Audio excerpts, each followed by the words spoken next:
छत्रपती संभाजीनगर शहरात रात्रीच्या वेळी घरफोडी आणि चोऱ्या करण्याच्या उद्देशाने फिरणाऱ्या एका टोळीला सिडको पोलिसांनी रंगेहात पकडलाय।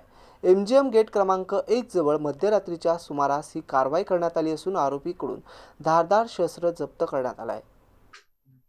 16 मार्च रोजी पहाटे 2:30 वाजेच्या सुमारास सिडको पोलीस ठाण्याचे बीट मार्शल पोलीस अंमलदार उत्तम जाधव आणि पोलीस अंमलदार वाकळे हे डायल 112 वर गस्त घालत होते आणि यावेळी एमजीएम गेट जवळ अंधारात काही तरुण संशयास्पदरित्या दबा धरून बसलेले दिसले। पोलिसांनी विचारपूस केली असता आरोपी आपली ओळख लपवून घरफोडी किंवा चोरीसारखा गंभीर गुन्हा करण्याच्या तयारीत असल्याचं निष्पन्न झालं। पोलिसांनी तातडीने घेराव घालून तिघांना ताब्यात घेतले।